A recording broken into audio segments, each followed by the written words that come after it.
పిఠాపురం అనే గ్రామంలో సోమయ్య ఉంటాడు. అతనికి ముగ్గురు కొడుకులు. వారిది ఉమ్మడి కుటుంబము. ఒకరోజు నానమ్మ సోఫాలో కూర్చొని వేడిగా ఉన్న టీ కప్పును నెమ్మదిగా తాగుతూ ఉంటుంది. టీ టేబుల్పై ఒక పాత పుస్తకం ఉంటుంది. చింటూ, పాపాయి అప్పుడే ఆడుకొని లోపలికి వస్తారు. చింటూ ఉరుకుతూ వచ్చి నానమ్మ పక్కన కూర్చుంటూ, నానమ్మ, ఏమిటి ఇంత హాయిగా ఒక్కదానివే టీ తాగుతున్నావు? పాపాయి నానమ్మకు దగ్గరగా కూర్చుంటూ అల్లరి కళ్ళతో, అవును నానమ్మ, మమ్మల్ని అస్సలు పిలవలేదే. నానమ్మ నవ్వుతూ ప్రేమగా ఇద్దరి తలలు నిమురుతూ, అబ్బో, నా బంగారం పిల్లలు వచ్చేశారు. ఆటలన్నీ అయిపోయాయా? ఇది పెద్దవాళ్ల టీ కదా నాన్న, అందుకే మిమ్మల్ని పిలవలేదు. అయినా మీరు ఇప్పుడే కదా ఆడుకొని వచ్చారు. కాళ్ళు చేతులు కడుక్కోండి ముందు. కడుక్కున్నాంలే నానమ్మ, కానీ నాకిప్పుడు చాలా బోర్ కొడుతోంది. అవును నానమ్మ, నువ్వు మంచి కథ చెప్పు. నీ కథలు చాలా బాగుంటాయి కదా. కథలా? సరే, ఈరోజు ఏ కథ కావాలి? రాజకుమారుడిదా, రాకుమారిదా, లేక మాయాలోకం కథా? ఏదైనా పర్వాలేదు నానమ్మ, నువ్వు చెప్పే ప్రతి కథ చాలా బాగుంటాయి. అలా చింటూ మరియు పాపే అనేసరికి నానమ్మకి చాలా సంతోషం వేసింది. ఇక కథ మొదలుపెట్టింది. కళ్ళార్పకుండా నానమ్మ వైపు చూస్తూ ఉండిపోతారు. నానమ్మ నెమ్మదిగా కథ కొనసాగిస్తూ ఉంటుంది. పిఠాపురం అనే గ్రామంలో సోమయ్య ఉంటాడు. అతనికి ముగ్గురు కొడుకులు. వారిది ఉమ్మడి కుటుంబము. రాము, లక్ష్మణ్, భారత్ ముగ్గురు తమ భార్యలతో కలిసి పెరట్లో కూర్చుని ఉంటారు. వారి పైన చెట్టు కొమ్మల్లో 2 పావురాలు, ఒక చిలుక ఉంటాయి. అబ్బా, ఈ పావురాల గోల మరీ ఎక్కువైపోయింది. రోజూ అవే అరుపులు. వాటి రెట్టలు చూడండి ఎంత పని పెడుతున్నాయో. నిజమే అక్క, ఈ చిలుక కూడా అంతే. ఎప్పుడూ కిచకిచమంటూ ఉంటుంది. వీటి వల్ల మనశ్శాంతి లేకుండా పోయింది. అవును కదా, కానీ వాటిని చూస్తుంటే నాకు ముద్దుగా ఉంటాయి. రోజూ వచ్చి మన ఇంటి ముందే అటూ ఇటూ ఎగురుతుంటే ఎంత బాగుంటుందో. నీకెప్పుడు అవే పిచ్చి ఆలోచనలు రాధా. వాటి వల్ల మనకేం లాభం? నిజం వదిన, నాకేమనిపిస్తుందంటే ఈ పక్షులకు అసలు బుద్ధే లేదు. చూడు, ఎప్పుడూ ఒకదానితో ఒకటి పోట్లాడుకుంటూ కిచకిచలాడుతూ ఉంటాయి. అలా అనకూడదు అన్నయ్య. పక్షులకు కూడా వాటిదైన లోకం ఉంటుంది. మనం వాటిని అర్థం చేసుకోవాలి. చూసావా, మనుషులు ఎంత వింతగా మాట్లాడుకుంటున్నారో. మనల్ని చూసి వాళ్ళ గురించి వాళ్లే చెప్పుకుంటున్నారు. నిజమే పావురమక్క, వాళ్ళకి తాము చేసే పనులే కనిపించవు. మనల్ని తప్పు పడతారు. ముగ్గురు అన్నదమ్ములు పొలం పనులు చూసుకోవడానికి వెళ్తారు. వారి భార్యలు ఇంట్లో ఉంటారు. ఈ రాధ మరీ మంచిది. అన్నీ వదిలేసుకుని పక్షులు, పురుగులు అంటుంది. ఇల్లు చక్కబెట్టుకోవాలి. కనీసం అలుకైనా అలుకుంటే బాగుండు. మీరు చెప్పింది నిజమే అక్క. రాధను చూస్తే నాకు అసూయ వేస్తుంది. తన భర్తకు తననంటే ఎంత ఇష్టమో. నా భర్త లక్ష్మణ్ ఎప్పుడూ నన్ను అంతగా పొగడడు. అంతేలే గీత, అదృష్టం అందరి దగ్గర ఉండదు. ఈ పక్షులతో కాలక్షేపం తప్ప ఇంకేం లేదు దానికి. అన్నదమ్ములు తిరిగి వస్తారు. సీత, గీత, రాధ గురించి చెడుగా మాట్లాడుకోవడం వినిపిస్తుంది. ఏంటి గోలంతా? రోజూ ఈ గొడవలేనా? గొడవ కాదు స్వామి, మీ తమ్ముడి భార్య గురించి అంటున్నాం. దానికి ఏ పని చేత కాదు. అన్నీ వదిలేసి పక్షుల మీద ధ్యాస పెడుతుంది. అన్నయ్య, వదినలు నా భార్య గురించి ఇలా మాట్లాడుకోవడం సరికాదు. నోరు మూయి భరత్. పెద్దవాళ్లతో ఎలా మాట్లాడాలో తెలియదా? అక్కలారా, మీరు నన్ను ఎందుకు అపార్థం చేసుకుంటున్నారు? నేను ఎవరికీ హాని చెయ్యలేదు కదా. పావురాలు, చిలుక అన్నీ చెట్టుపైన కూర్చుని ఈ గొడవను వింటాయి. వీళ్ళు మళ్ళీ మొదలు పెట్టారు. చూడు అక్క, ఇందాక మన గురించి ఏం మాట్లాడుకున్నారో ఇప్పుడు వాళ్లే ఒకరినొకరు దూషించుకుంటున్నారు. నిజమే, వాళ్ళని చూస్తుంటే మనకంటే బుద్ధిహీనులైనట్టు అనిపిస్తోంది. రాము, లక్ష్మణ్, భారత్ ముగ్గురు నిన్నటి సంఘటన గురించి తీవ్రంగా ఆలోచిస్తూ ఇంటి ముందున్న మర్రి చెట్టు కింద కూర్చుని ఉంటారు. అప్పుడే ఆ దారిన పోతున్న ఒక వృద్ధుడు వారిని చూసి ఆగుతాడు. ఏమైంది నాయనలారా, ముగ్గురు ఇలా ఆలోచనలో కూర్చున్నారు? నమస్కారం తాతయ్య. ఇంకేం లేదు. రోజూ మా ఇంటి ముందున్న చెట్టు మీద పక్షులు మామూలుగానే అరుస్తాయి, కానీ నిన్నటి నుండి వాటి అరుపులు వింతగా అనిపిస్తున్నాయి. మా గురించి ఏదో మాట్లాడుకుంటున్నాయనిపిస్తోంది. అవునా? నాకు పక్షుల భాష కొంచెం తెలుసు. ఏం మాట్లాడుకుంటున్నాయో చెప్పనా? నిజంగానా తాతయ్య? దయచేసి చెప్పండి. మీ ఇంట్లో రోజూ జరిగే గొడవలు, ముఖ్యంగా మీ కోడళ్ల మధ్య ఉండే తేడాలు, వాటి గురించి అవి మాట్లాడుకుంటున్నాయి.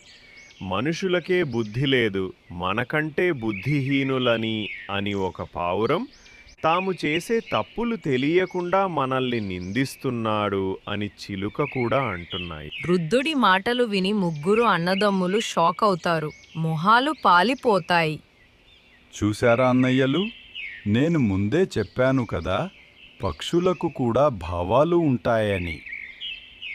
ఉదయం రాధ పెరట్లో పని చేసుకుంటుండగా ఒక చిన్న పావురం పిల్ల చెట్టు మీద నుండి కింద పడి కాలు విరిగినట్టు అరుస్తూ ఉంటుంది. ఆ పసి పావురాన్ని పట్టుకోవడానికి ఒక డేగ ఆకాశంలో చక్కర్లు కొడుతూ ఉంటుంది. ఆందోళనగా రాధ దాని దగ్గరికి పరిగెత్తుతుంది. సీత వంటగది నుండి బయటికి వచ్చి, అయ్యో పాపం, చిన్న పావురం పిల్ల. సీత, గీత వెంటనే రాధకు సాయం చేయడానికి పరుగెత్తుతారు. వాళ్ళు ముగ్గురూ కలిసి పెద్దగా అరుస్తూ చేతులతో డేగను బెదిరించడానికి ప్రయత్నిస్తారు. పావురం తల్లి, తండ్రి కూడా ఆకాశంలో అరుస్తూ డేగను తరిమేస్తాయి.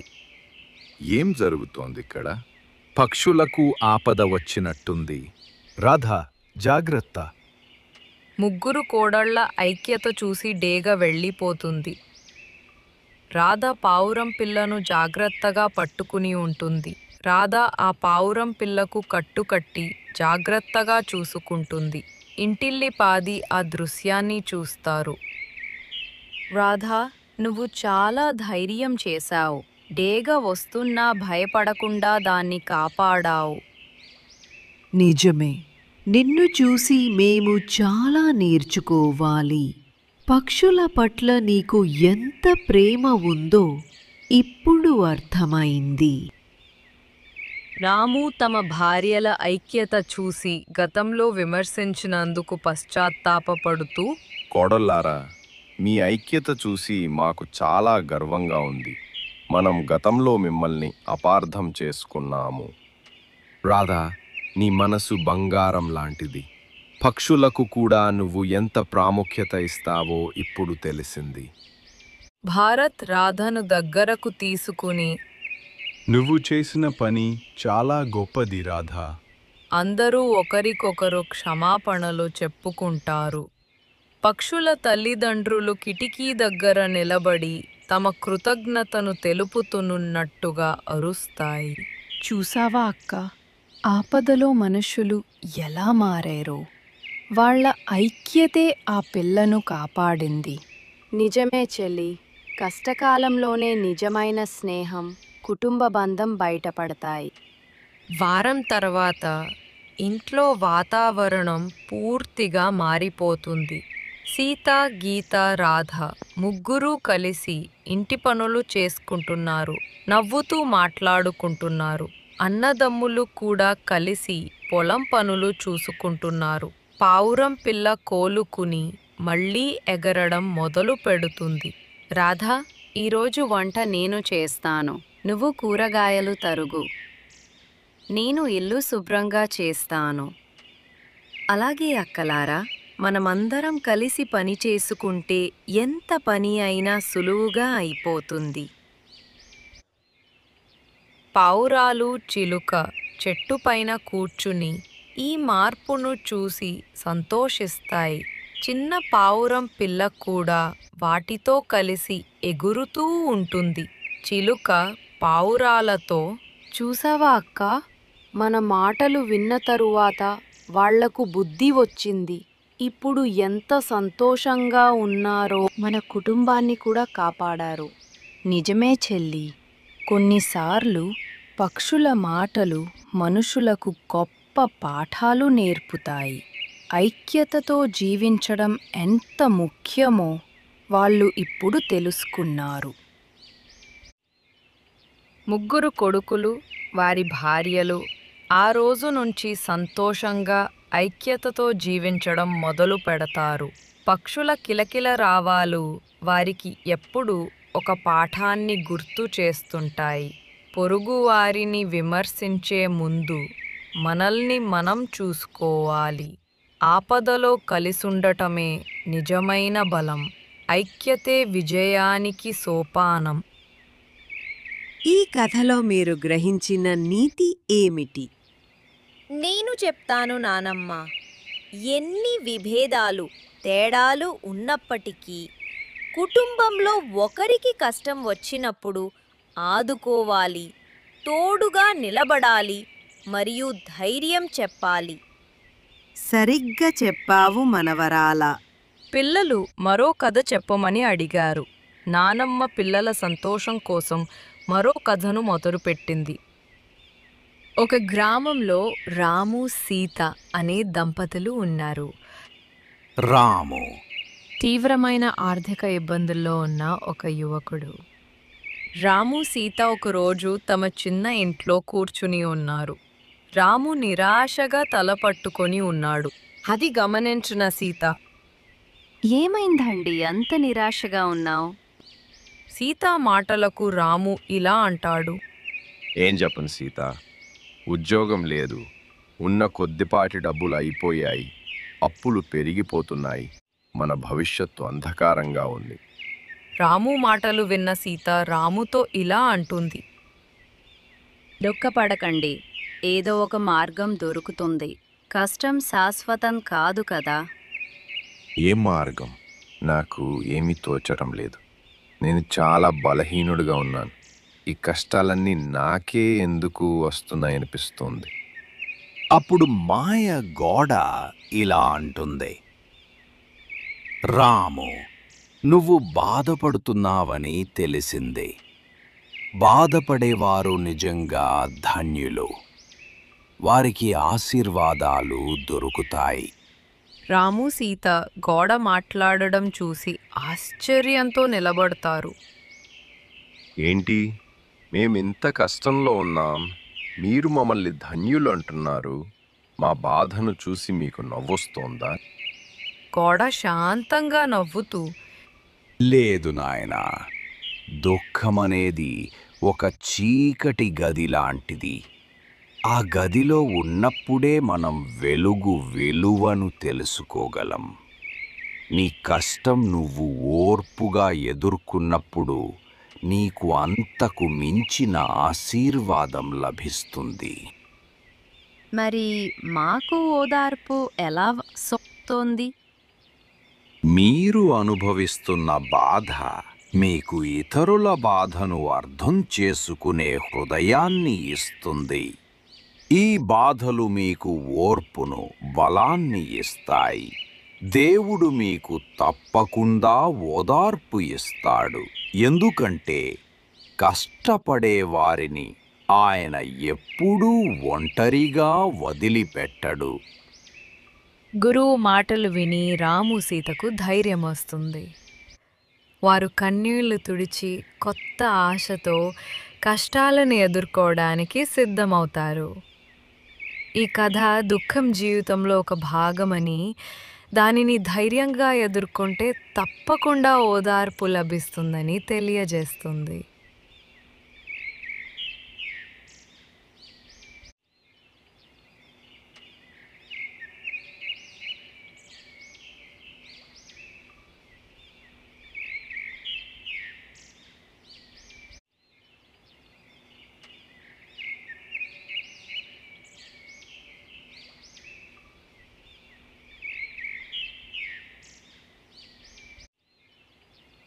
ఈ కథలో మీరు గ్రహించిన నీతి ఏమిటి? మనం అనుభవిస్తున్న బాధ మనకు ఇతరుల బాధను అర్థం చేసుకునే హృదయాన్ని ఇస్తుంది. ఈ బాధలు మీకు ఓర్పును, బలాన్ని ఇస్తాయి. ఆ మాటలు విన్న నానమ్మ, నా మనవరాలు తెలివైన అమ్మాయి అని అనుకుంది. ఈ 2 కథలు చాలా బాగున్నాయి నానమ్మ. ఇంకా ఏదైనా జీవితంలో ముందుకు వెళ్ళడానికి ఉపయోగపడే కథ చెప్పు నానమ్మ. పాపే అనేసరికి నానమ్మకి చాలా సంతోషం వేసింది. ఇక కథ మొదలుపెట్టింది. అలాగే తల్లి. ఒక గ్రామంలో ఆదిత్య అనే యువకుడు ఉన్నాడు. అతను అగ్నిలాంటి ఆవేశం, సత్యాన్ని నమ్మే యువ జర్నలిస్ట్. శారద ఆదిత్య అమ్మమ్మ.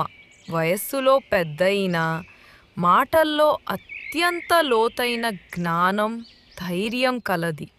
నగరంలో అత్యంత ప్రతిభావంతుడు, నిజాయితీపరుడైన యువ జర్నలిస్ట్ ఆదిత్య ఒక శక్తివంతమైన రాజకీయ నాయకుని అవినీతిని బయటపెట్టాడు. దీంతో ఆ రాజకీయ నాయకుడు ఆదిత్యపై, అతని కుటుంబంపై అబద్ధపు ఆరోపణలు, సామాజిక దాడులు మొదలుపెట్టాడు. ఆదిత్య ఆకాశంలోకి చూస్తూ నిలబడ్డాడు. తన పేరు పత్రికల్లో, టీవీల్లో అబద్ధాలతో నిండి ఉండటాన్ని తలుచుకుని రగిలిపోతున్నాడు. వెనుక నుంచి శారదమ్మ ఒక కప్పు వేడి పాలు తీసుకువచ్చి మంచం పక్కన పెట్టింది. అమ్మమ్మ ఇలా అంటుంది, ఏంట్రా ఆదిత్య, ఆకాశంలో ఏముంది అంతగా చూసేందుకు? నీ కళ్ళల్లో నిప్పు ఆరిపోయి నిస్సత్తువ కనిపిస్తుంది.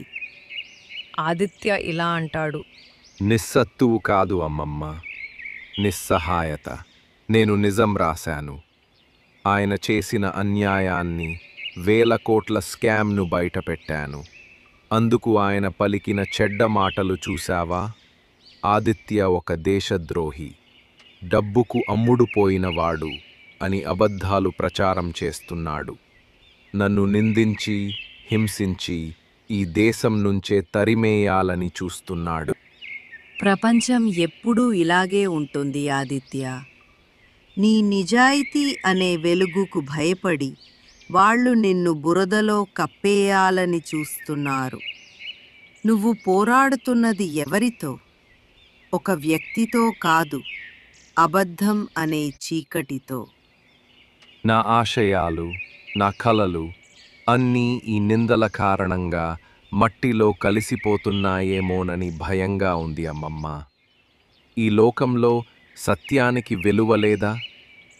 సత్యానికి విలువ ఉంది. అందుకే వాళ్ళు ఇంతగా భయపడుతున్నారు. ఒక ముఖ్యమైన విషయం గుర్తుంచుకో. సత్యం మాట్లాడినందుకు నిన్ను ఎవరైనా అబద్ధపు మాటలతో నిందించినా అంతకంటే గొప్ప బహుమతి ఇంకొకటి లేదు. నిందలు, హింస బహుమతి ఎలా అవుతాయి అమ్మమ్మ? అవుతాయి. ఒక వచనముంది, నా నిమిత్తము జనులు మిమ్మును నిందించి హింసించి మీ మీద అబద్ధముగా చెడ్డమాటలెల్ల పలుకునప్పుడు మీరు ధన్యులు. ధన్యులా? అవును, ధన్యులు అంటే కేవలం ఆశీర్వదించబడినవారు అని కాదు. దీనికి లోతైన అర్థముంది.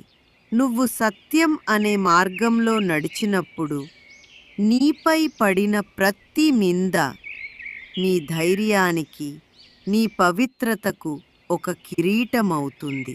అవన్నీ నీ పాత్ర ఎంత బరువైనదో, ఎంత స్వచ్ఛమైనదో ప్రపంచానికి తెలియజేసే రుజువులు.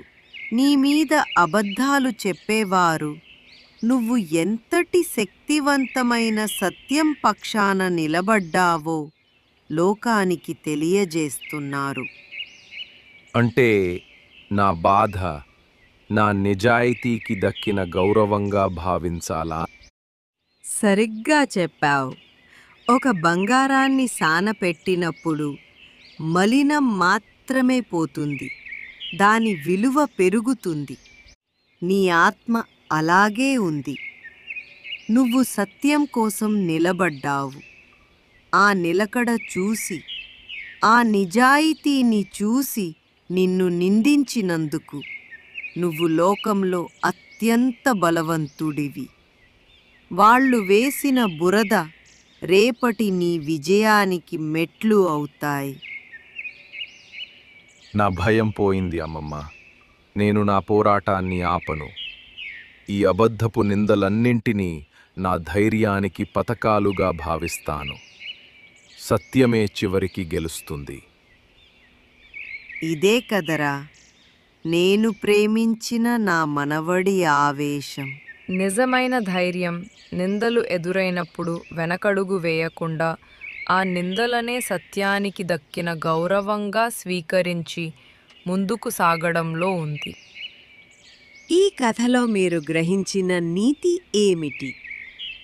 సత్యమైన మార్గంలో నడుస్తే ప్రజలు నిందించి, హింసించి, మన మీద అబద్ధాలు, చెడ్డ మాటలు చెప్పినప్పుడు మనము ధన్యులము. అంతే కదా నానమ్మ?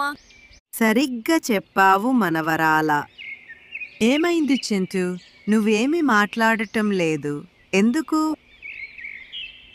ఏం లేదు నానమ్మ, పొట్టిది నన్ను మాట్లాడనివ్వటం పాపాయి నవ్వుతూ నిద్రొస్తుందేమో నానమ్మ. చింటూ కోపంగా, నీకు వస్తుందేమో, నాకేమీ రావటం లేదు. ఆపండ్రా మీ అల్లరి. ఇలా అని తన మనసులో తోబుట్టువులు గుర్తుకు తెచ్చుకొని బాధపడింది. ఇంకో కథ చెప్పు నానమ్మ. రేపు చెప్తాను.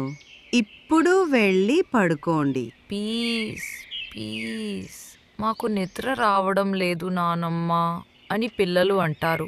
సరే అని కథ మొదలవుతుంది. ఒక చీకటి గదిలో 4 కొవ్వొత్తులు మెల్లగా వెలుగుతున్నాయి. వాటిలో మొదటిది శాంతి, రెండోది విశ్వాసం, మూడోది ప్రేమ, నాలుగోది ఆశ. కొంతసేపటికి మొదటి కొవ్వొత్తి తన గొంతు సవరించుకొని ఇలా అంది, నేను శాంతిని. ఈ ప్రపంచంలో ఎక్కడా శాంతి లేదు. ప్రతి చోట యుద్ధాలు, కలహాలు. మనుషులు నన్ను కోరుకుంటున్నారు కానీ నన్ను కాపాడుకోలేకపోతున్నారు. నేను వెలుగుతూ ఉండడం నిష్ప్రయోజనం. అందుకే నేను ఆరిపోవాలి.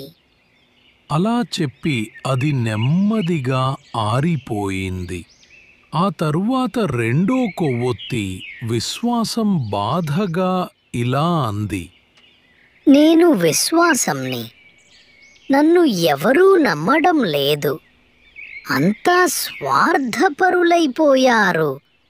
అబద్ధాలు, మోసాలు పెరిగిపోయాయి. నన్ను ఇక ఎవరూ నమ్మరు. నేను ఉండాల్సిన అవసరం లేదు. అలా చెప్పి అది నెమ్మదిగా ఆరిపోయింది. ఇక మూడో కొవ్వొత్తి ప్రేమ కన్నీటితో ఇలా చెప్పింది, నేను ప్రేమని. ఈ ప్రపంచంలో నాకు స్థానం లేదు. మనుషులు ఒకరినొకరు ప్రేమించుకోవడం మానేశారు. వారి మనసులలో ద్వేషం, అసూయ నిండిపోయాయి. నేను వెలిగినా ప్రయోజనం లేదు. అలా చెప్పి ప్రేమ కొవ్వొత్తి కూడా ఆరిపోయింది. ఆ గదిలో ఇప్పుడు ఒక్క ఆశ అనే కొవ్వొత్తి మాత్రమే మిగిలి ఉంది. అది కూడా ఆరిపోతుందేమోనని మిగతా కొవ్వొత్తులు భయపడ్డాయి. ఆ సమయంలో ఆ గదిలోకి ఒక చిన్న పిల్లవాడు వచ్చాడు. ఆ చీకటి గదిని చూసి అతను భయపడిపోయాడు. అయితే అక్కడ ఒక చిన్న వెలుగును చూసి ఆ వెలుగు దగ్గరికి వెళ్ళాడు.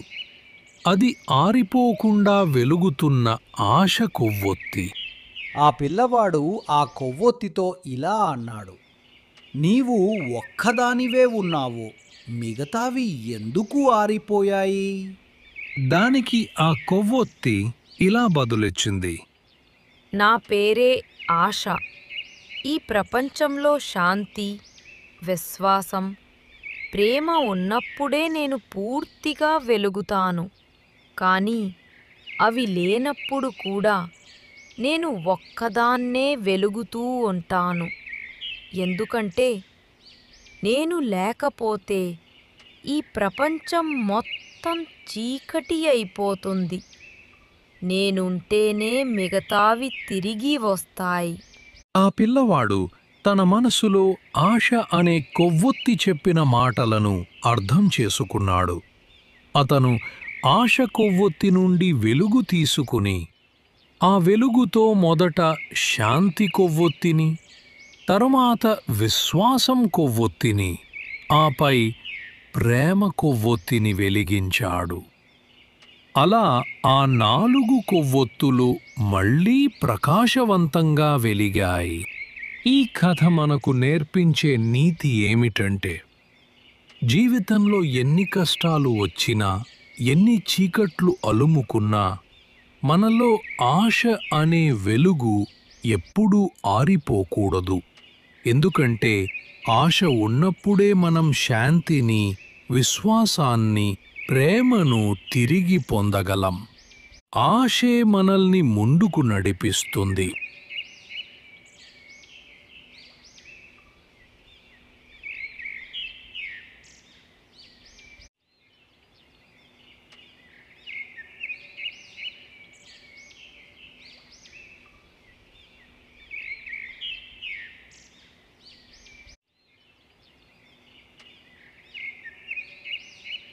నచ్చింది ఈ కథ? హా, నచ్చింది నానమ్మ. నాకు ఒక విషయం అర్థమైంది. అదేంటంటే, మనకు ఏదైనా ఆశ ఉంటే మనం బద్ధకంగా ఉండము. సరే, ఇక వెళ్ళండి. తాతయ్య వచ్చే సమయం అవుతుంది. తాతయ్య వచ్చేసరికి ఇంకొక కథ చెప్పు నానమ్మ. ఇదే చివరిది. ప్లీజ్ నానమ్మ. నానమ్మ పిల్లల సంతోషం కోసం మరో కథను మొదలుపెట్టింది. ఒక గ్రామంలో ఒక వృద్ధుడు ఉండేవాడు. అతనికి 3 కొడుకులు. వారికి వివాహాలు అయ్యాయి. వారి భార్యలతో కలిసి జీవిస్తున్నారు.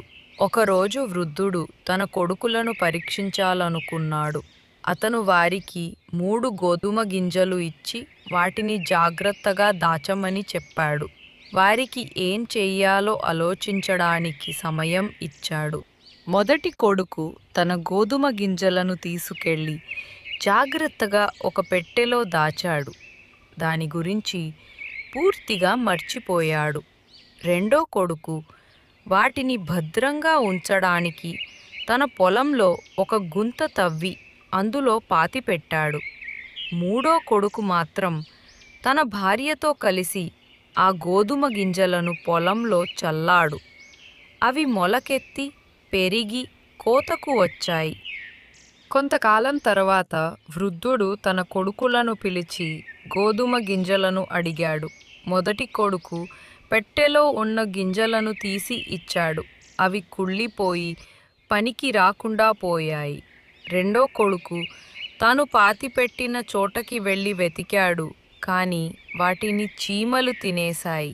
మూడో కొడుకు మాత్రం తన పొలానికి తీసుకెళ్ళి మొలకెత్తిన గోధుమలను చూపించాడు. వాటిని చూసి వృద్ధుడు చాలా సంతోషించాడు.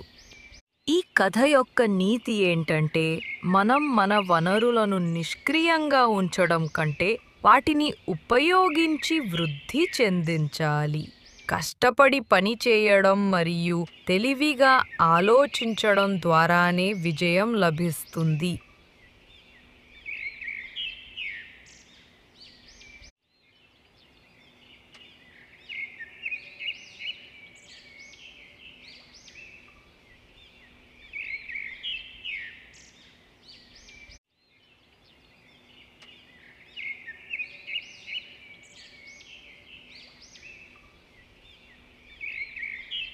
మరి ఈ కథలో ఏం గ్రహించారు తల్లి? తెలివిగా ఆచరించాలి అని నానమ్మ. నానమ్మ చాలా సంతోషంగా నవ్వుతూ, మీరు చాలా గొప్పవాళ్ళు కావాలిరా పిల్లలు. దేవుడు మీ వెంట ఉంటాడు. ఇంతలో చింటూ పాపాయ్ తల్లి వచ్చి ఎక్కువ సమయమైంది అని చెప్పి తీసుకెళ్తుంది.